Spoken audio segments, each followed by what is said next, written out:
할렐루야. 네, 여러분 예수의 이름으로 일어서시길 주의 이름 축복합니다. 특별히 세상에 비치신 예수님을 나의 왕으로 삼으시고 그분의 말씀에만 순종하여서 승리하시 주의 이름 축복합니다. 자, 예수님은 내가 세상의 빛이다 이렇게 말씀하셨습니다. 근데 이 말씀을 하시기 전에 어떤 일이 있었냐면 가늠한 여인을 구해 주시는 그런 일이 있었습니다.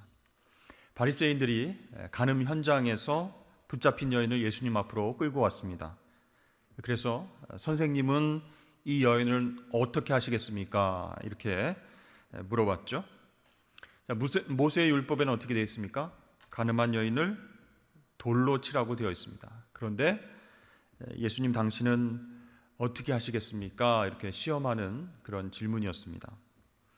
이때 예수님은 땅바닥에 무언가를 쓰시다가 계속 어떻게 할까요? 어떻게 할까요? 채근하는 그들을 향해서 이렇게 말씀하셨습니다. 죄 없는 자가 먼저 돌로 치라. 여러분 무슨 뜻이겠습니까? 이 여인이 돌에 맞을 만한 죄를 저지른 것은 사실이다. 그런데 너희들 중에 저 여인을 돌로 칠 자격이 있는 사람이 먼저 돌을 들어라. 저 여인을 돌로 칠 자격이 있느냐? 그렇다면 돌로 쳐라. 이런 뜻이죠. 자, 죄가 없으신 예수님께서 죄가 많은 사람들을 향하여서 이렇게 선포하셨습니다. 죄인은 죄인을 정죄할 수 없다. 그러므로 인간을 정죄할 수 없다. 이렇게 선포를 하신 것이죠. 그렇게 말씀을 하시니까 사람들이 하나둘씩 돌을 내려놓고 흩어졌고 이제 간음한 여인만 남게 됐습니다. 그때 예수님께서 그 여인을 향해서 더 이상 죄를 짓지 말라 이렇게 말씀하시면서 이어서 나는 빛이다 이렇게 선포를 하셨어요. 자, 이렇게 예수님께서는 그 여인에게 죄 짓지 말라 이렇게 말씀하셨지만 그 여인도 우리도 또다시 죄를 짓게 된다는 것을 잘 알고 있습니다. 다시 죄를 짓고 정말 내가 왜 이런 죄를 또 범했을까 가슴 아픈 후회를 절절하게 해본 경험 저와 여러분 다 있을 것입니다.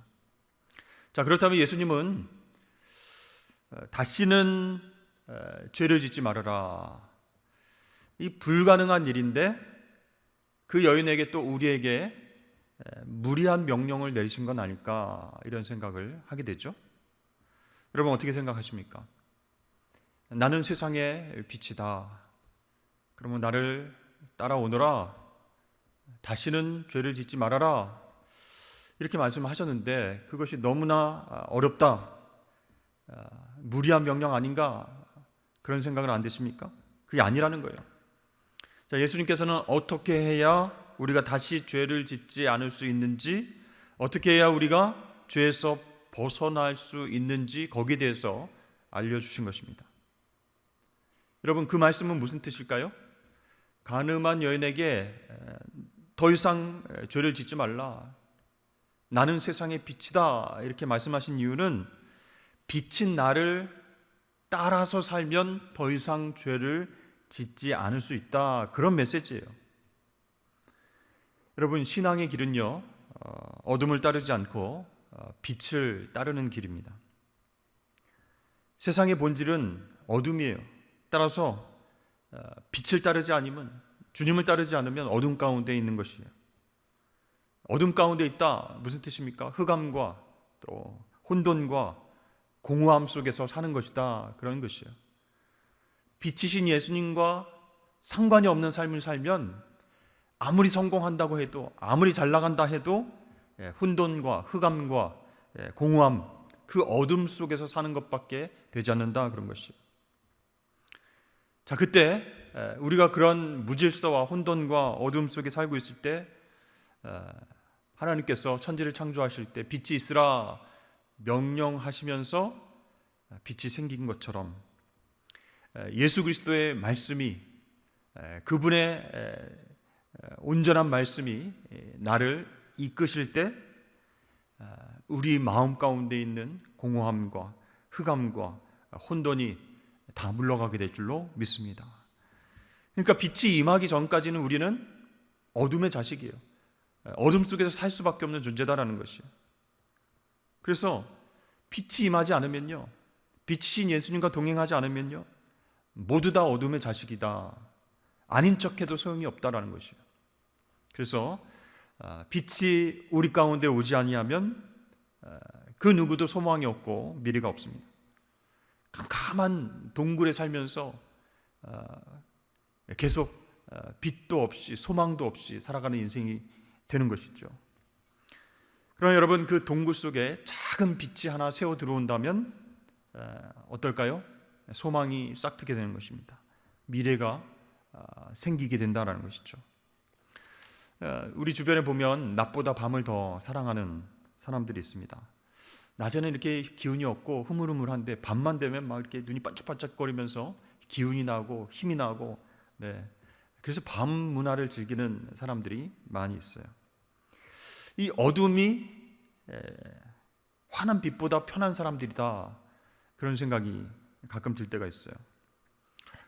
물론 이제 직업 때문에 밤을 새우고 아침에야 잠을 청하는 사람이 있을 수는 있습니다.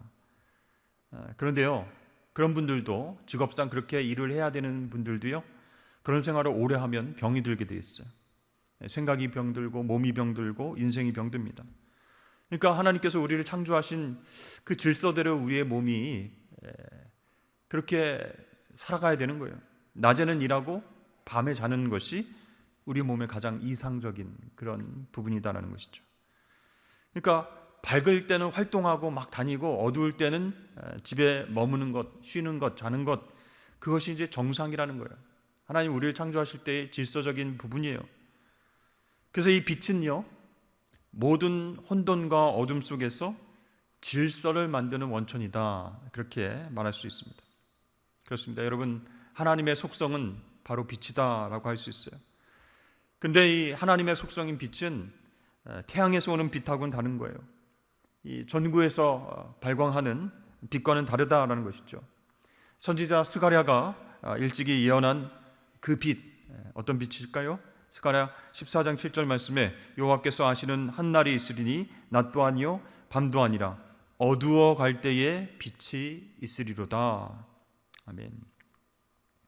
여러분, 예수님은 강렬한 빛이십니다. 예수님 자신이 나는 빛이다, 이렇게 선포하셨어요. 자신을 소개하셨어요. 여러분, 왜 예수님 빛으로 오셨을까요?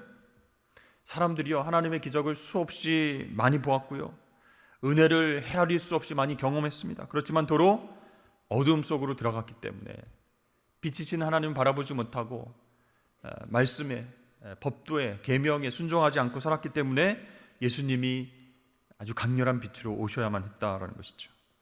그래서 예수님은요, 이 땅에 오셔서 하나님이 누구신지를 밝혀주는 빛으로의 사명을 감당하셨어요. 그러니까 예수님은 하나님에 대한 우리의 태도가, 세상 사람들의 태도가 어두워졌을 때 빛으로 오신 분이다라는 것이죠. 그래서 예수님은요, 온 세상 사람들이 하나님을 오해하고 하나님을 떠나고 우상숭배하면서 다시 어둠 속에 잠겨갈 때 세상을 밝히러 이 땅에 오신 줄로 믿습니다. 그러면 이 빛 대신 예수님, 그 예수님의 속성, 예수님은 어떤 속성을 지니셨을까요? 예수님은 어떤 빛이실까요? 첫 번째, 빛 대신 예수님은 바로 우리에게 분별로 다가오셨다는 것이죠. 여러분, 빛이신 예수님이 우리와 동행하시고 우리의 주인 되실 때 우리가 영적으로 분별할 수 있다는 거예요. 여러분, 빛이 있어야 모든 것이 드러나게 되죠. 사물을 분간할 수 있습니다. 여러분, 사람들이, 저와 여러분들이 왜 때때로 방황하게 되겠습니까? 어둠 속에서 살아가기 때문에 분간을 할 수 없는 거예요. 방향을 분별하지 못하기 때문에 방황한다라는 것이죠. 예전에 제가 면허를 따고 처음으로 제 차를 끌고 처음으로 고속도로 나갔습니다. 그러니까 그냥 뭐 이렇게 서울에서 왔다 갔다 하는 것, 집에서 교회 가는 것, 뭐 이 정도는 할 수 있었는데 이제 먼 거리도 아니에요. 서울에서 청주까지 이제 가야 되는 상황이었습니다. 근데 이제 면허를 따고 고속도로에 처음 들어가게 되니까 굉장히 막 이렇게 큰일 났다, 조바심이 막 생기는 거예요. 왜냐하면 시내 도로에서 뭐 110, 120, 130 이렇게 달려본 적이 없잖아요. 큰일 났다. 내가 과연 운전해서 청주까지 갈 수 있을까? 고속도로를 탈 수 있을까? 아직 그 내비게이션이 나오지 않을 때였습니다. 그러니까 표지판을 보고 이때쯤이면 이 부분을 내가 통과하는구나. 그리고 교차로가 나오면 이쪽 방향으로 가야겠구나. 미리 준비를 하고 이제 이렇게 지도를 보면서 찾아가야 되는 길이었죠. 근데 이제 그때가 겨울이었습니다. 막 눈이 내렸어요. 근데 앞이 막 잘 보이지 않습니다. 계속 이렇게 눈을 치우며 갔는데도 안 보이는 거예요. 그리고 이제 점점 어두워지니까, 저녁 때가 되니까 표지판도 잘 보이지 않았습니다. 물론 헤드라이트를 켜고 눈이 오음에도 불구하고 이제 비춰지는 표지판을 보면은 이제 분간을 할 수 있는데, 처음 가는 초행길이라 표지판도 봐야 되겠고, 앞차도 봐야 되겠고, 옆차도 봐야 되겠고, 내 속도도 봐야 되겠고, 중부 고속도로를 타고 가는데 계속 쭉 내려가면 나와요, 청주가. 뭐 어렵지 않습니다. 지금은 이제 눈 감고도 이제 왔다 갔다 하는데, 근데 이제 계속 가는 거예요. 중간에 갈림길이 나왔습니다. 근데 표지판이 잘 안 보이는 거예요. 계속 직진하라고 했지, 뭐 직진하면 되겠지. 3차선을 타고 가는데 갑자기 이렇게 길이 갈리는 거예요. 뭐 근데 완전히 꺾이는 길이 아니고 약간 이렇게 갈리는 길이었는데 뭐 그냥 내려가도 되겠지 했는데, 계속 가다 보니까 원주 방향 이렇게 써 있더라고요. 그래서 겨울인데요, 운전하면서 얼마나 땀이 나던지 몇 시간 손해보고 고생해서 목적지에 도착한 경험이 있었습니다. 여러분, 운전이야 몇 시간 손해보는 것으로 끝날 수 있겠지만, 인생에서 길을 잃으면 어떻게 되겠습니까? 몇 년이 될지, 몇십 년이 될지 잘 모르는 그 세월을 허비할 수 있다는 것이죠. 자칫하다가는 영원히 미아가 되어서 그 인생이 끝나게 될지도 모르는 상황이라는 것이죠. 요한복음 11장 9절에서 10절 말씀에 예수께서 대답하시되 낮이 12시간이 아니냐, 사람이 낮에 다니면 이 세상의 빛을 보므로 실족하지 아니하고 밤에 다니면 빛이 그 사람 안에 없는 거로 실족하느니라, 이렇게 말씀합니다. 그러니까 예수님께서 이 말씀을 통해서 우리가 밝은 때, 밝은 곳으로 다녀야 할 이유에 대해서 말씀해 주셨어요. 그 이유가 뭡니까? 실족하지 않기 위해서 우리는 밝을 때 또 밝은 곳으로 다녀야 된다, 이렇게 말씀하시는 거예요. 어두운 데 다니다가 넘어지고 눈이 어두워서 분별을 하지 못해서 상처받고 흔들립니다. 사람 안에 빛이 없기 때문이에요. 우리는 발광체가 아니기 때문이죠. 빛이신 예수님께서 우리와 동행해 주셔야 우리가 밝은 곳, 그곳으로 인도함을 받을 수 있다는 것이죠. 여러분, 어둠 속에서 속도가 중요하지 않습니다. 바른 방향인가, 그것이 중요하다는 것이죠.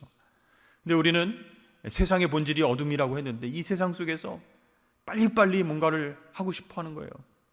학교를 빨리빨리 졸업하고 또 빨리빨리 취직을 하고, 빨리 돈을 남들보다 많이 벌어서 성공을 하고, 또 빨리 집도 사고 결혼도 하고 싶다, 그런 생각이 듭니다. 그러니까 어둠이 본질인 세상 속에서 빨리빨리 나가는 것이 그게 영적으로는 좋지 않은데, 그 빨리빨리 병이 우리를 영적으로 육적으로 병들게 한다는 것이죠. 어둠 속에서 서두르는 건 정말 미련한 일인데 우리는 그렇게 한다는 것이죠. 여러분, 느려도 됩니다. 빛 가운데로 나아가셔서 올바른 방향으로 나아가시는 저와 여러분 되시길 주의 이름 축복합니다. 둘째로, 예수님 빛이라 하셨는데 이 빛의 속성이 무엇인가? 이 빛은 소망이다라는 것이죠.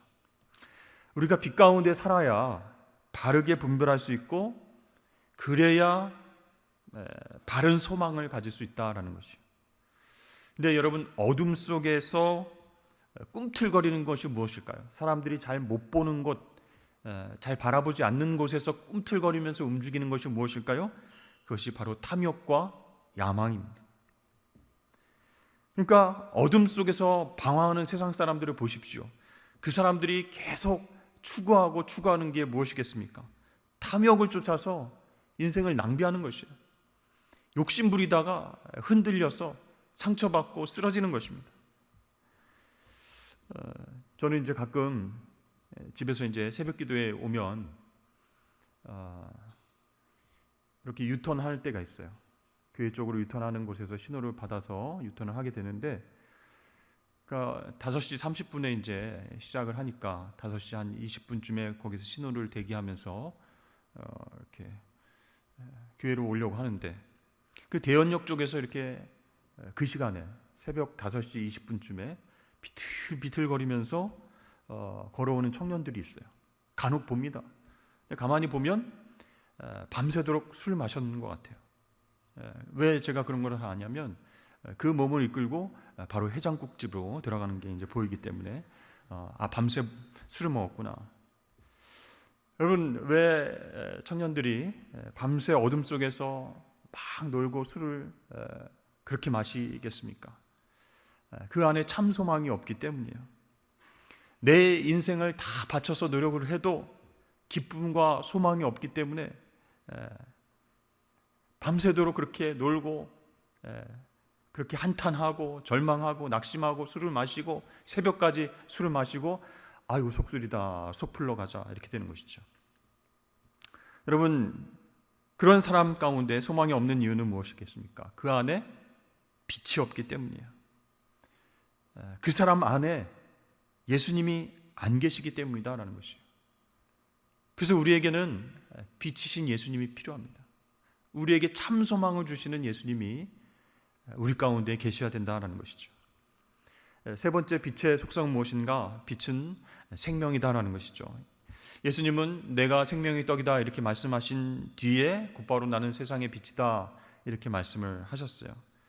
그러니까 예수님은 빛이시고 그 빛은 생명 자체다라는 것이죠. 여러분, 그래서 예수님께서 우리 안에 오시면, 예수님 인격적으로 우리가 만나면 어떤 일이 제일 먼저 일어나게 되겠습니까? 가장 뚜렷한 변화가 바로 생명의 현상이 바뀌어지게 된다는 것이죠. 저희 집이 예전에 제가 어렸을 때 아버지가 사업을 하는데 어려울 때도 있었고 좀 잘 될 때도 있었는데, 어려웠을 때 이제 또 이사를 가야 됐어요. 그래서 반지하에 산 적이 있었습니다. 그런데요, 아무리 깨끗하고 아무리 잘 해놨다고 하더라도 이 반지하가 굉장히 환경이 안 좋지 않습니까? 환기가 잘 안 되고, 또 창문을 열면 사람들이 지나다니는 발만 보이고 그렇습니다. 그러니까요, 아무리 청소를 잘 한다고 해도요, 곰팡이가 계속 쓸게 되는 것이고, 장마 때 비가 오거나 그러면 눅눅하고 그렇습니다. 그리고 거미줄이 또 얼기설기 있어가지고 또 청소를 한다고 해도 왜 이렇게 지저분해 보이는지는 모르겠습니다. 그리고 냄새가 이제 학교에서 다녀오거나 밖에 나갔다 오면은 이제 꿉꿉한 냄새가 나는 것이에요. 그런 방에, 그런 집에 들어가기가 참 어렸을 때 마음에 좀 싫었습니다. 그런데요, 그 반지하에도 햇빛이 들어올 때가 있어요. 그러면 어떻게 되겠습니까? 그 방은 거미줄이라든지 곰팡이라든지 이런 것들이 자취를 감추게 됩니다. 그리고 냄새도 없어지고 생기가 도는 방으로 바뀌게 되는 것과 같다라는 것이죠. 여러분, 예수님께서 내 마음 가운데 오셨습니까? 내 안에 빛으로 오신 것을 느끼셨습니까? 그러면 처음에는요, 내 마음 가운데 막 얼기설기 이렇게 쳐져 있었던 거미줄 같은 것, 곰팡이 때문에 얼마나 창피하고 얼마나 부끄러웠습니까? 이런 곳에 예수님께서 오시다니. 그러니까 내 부끄러운 모습들, 내 죄악된 모습들, 그런 것들이 빛이신 예수님이 오니까 이거 견딜 수가 없는 거예요. 근데 여러분, 태양빛이라든지 인공 조명이 아무리 세게 나를 비친다고 할지라도 내 내면 세계를 밝혀주지는 못한다는 거예요. 그 빛을 우리가 쫙 조명을 받고 있더라도 정말 유명하고 정말 노래를 잘하고 인기가 많은 연예인, 아이돌 가수가 강렬한 조명을 받고 있다 할지라도 그 내면에서 어떤 일이 일어난지는 알 수가 없어요. 그 조명이 그 연예인들을 치유할 수는 없다라는 것이죠. 내 안에 죽음의 증상들이 여러 가지가 있어요. 상처와 우울증과 또 여러 가지 절망과 낙심과 이런 모든 부분들이 죽음의 증상들이 있는데요, 그런 빛들이 나를 비춘다고 해서 그것이 밝혀지지는 않는다. 그것 때문에 부끄럽거나 힘들어하지는 않는다라는 것이죠. 그러나 여러분, 생명의 빛이 오시면, 예수 그리스도가 내 안에 왕으로 오시면 그 죽음의 증상들이 일일이 다 드러나게 되는 거예요. 보이게 되는 거예요. 야, 이런 것도 있었네. 야, 너무 부끄럽다. 정말 주님께서 보시기에 너무나 창피한 삶을 내가 살았구나. 내가 이런 생각도 했구나. 내가 이런 행동도 했구나. 그러면서 내가 죄인임을 깨닫고 회개하는 일이 생기게 된다는 것이죠. 여러분, 회개는요, 회개해야지 이렇게 결심한다고 해서 의지적으로 되는 것이 아니에요. 빛이 임할 때에 그 빛 가운데 드러난 내 어둠의 실상들을 바라보면서 통곡하게 되는 것이. 여러분, 예수라고 하는 이름, 그 뜻이 무엇입니까? 하나님은 구원이시다, 그런 뜻이죠. 인간의 어느 것으로도 제한을 받지 않는 그런 분이시기 때문에 인간을 구원하시는 분으로 오신 분이 바로 예수님이세요. 그래서 예수님은 이 땅에 오셔서 하나님 아버지를 보여주셨습니다. 생명으로 보여주시고 빛으로 보여주신 줄로 믿습니다. 예수님을 인격적으로 만난 사람, 그 사람은요, 내 안에 있는 죽음의 증상들, 죄악의 더러운 것들을 발견하게 되고 회개하지 않을 수 없게 된다는 거예요. 저는 대학을 졸업했을 때 그때쯤에 제 안에 이 빛이 임했어요. 저는 신앙생활을 초등학교 때부터 했지만은 이 빛이 임하기 전까지는 착각하고 살았습니다. 제가 참 의롭고 착하다, 그런 삶을 살고 있다, 이런 착각을 했습니다. 그런데 문제가 드러나기 시작했어요. 내 자신의 내면, 그것이 정말 어둡고 칙칙하다라는 것을 그때 이제 깨달았다는 것이죠. 그 전까지만 해도요, 저는 착하게 살고 있고 또 교회학교를 다 졸업하고 성실하게 졸업하고 말씀 암송도 열심히 하고 임원도 하고 늘 옳고 정직하다, 이런 생각을 하고 있었어요. 그래서 입만 열면 판단을 하고 말만 하면 비판을 자주 했어요. 근데 여러분, 빛이 임하니까 모든 상황들이 역전이 되었습니다. 저야말로 죄인 중에 죄인이었다라는 것을 깨닫게 됐습니다. 하나님 말씀을 지금까지 제대로 지키며 살아온 적이 없었다라는 것을 깨닫게 됐습니다. 그래서 신앙이라고 하는 것은 내 안에 빛이 임하는 사건이구나. 신앙은 세상의 다른 어떤 사람을 어떻게 바꿔보려고 하는 노력이 아니라 내가 먼저 바뀌겠다라고 하는 그런 결단이고 하나님 앞에서의 회개이구나. 그걸 깨달았습니다. 여러분, 예수님께서 나는 세상의 빛이다 라고 말씀하시고 나를 따르라 라고 말씀하신 이유가 여기 있습니다. 빛이 임한 사람들이 세상을 변화시킬 수 있는 거예요. 빛이 임한 사람들이 이 땅 가운데 있기 때문에 세상이 조금씩 밝아지는 것이, 이것이 바로 예수님이 세상이 빛이다라는 것을 드러내는 방식이에요.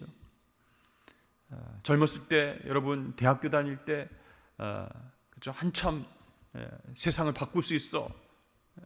그래서 데모도 하고 공부도 많이 하고 그런 시절들이 있었죠. 세상은 혁명으로 바꾸는 게 아니다라는 것이죠. 빛이 임한 사람들로 인해서 그 빛이 퍼져나갈 때 세상이 바뀐다라고 하는 것이죠. 예수님께서 첫 번째 설교를 하실 때 이런 말씀을 하셨습니다. 너희는 세상의 빛이라. 산 위에 있는 동네가 숨겨지지 못할 것이다. 이같이 너희 빛이 사람 앞에 비치게 하여서 그들로 너희 착한 행실을 보고 하늘에 계신 너희 아버지께 영광을 돌리게 하라. 이렇게 말씀하셨어요. 예수님이 자신이 세상의 빛이다 라고 말씀하시고 너희는 세상의 빛이라 이렇게 말씀하신 거예요. 여러분, 그게 가능한 일입니까? 어떻게 우리가 세상의 빛이 될 수 있겠습니까? 바로 빛이신 예수님을 구주로 받아들였을 때, 그 빛이, 강렬한 빛이 우리의 내면을 비출 때, 우리가 회개하고 죄악과 더러운 죽음의 증상들을 드러내 보이고 하나님 앞에 회개할 때, 이제 예수님의 빛을 받아서 세상에 반사할 수 있는 그런 세상의 빛이다 라는 예수님의 설교 말씀이었습니다. 근데 여러분, 이 너희는 세상의 빛이다 라고 하는 이 설교 말씀을 어디에서 한 줄 아십니까? 바로 성전에서 가르치실 때 헌금함 앞에서 이 설교를 하셨다는 거예요. 요한복음 8장 12절과 20절 말씀을 보니까 예수께서 또 말씀하여 이르시되 나는 세상의 빛이니 나를 따르는 자는 어둠에 다니지 아니하고 생명의 빛을 얻으리라. 이 말씀은 성전에서 가르칠 때에 헌금함 앞에서 하셨으나 잡는 사람이 없으니 이는 그의 때가 아직 이르지 아니하였음이로라.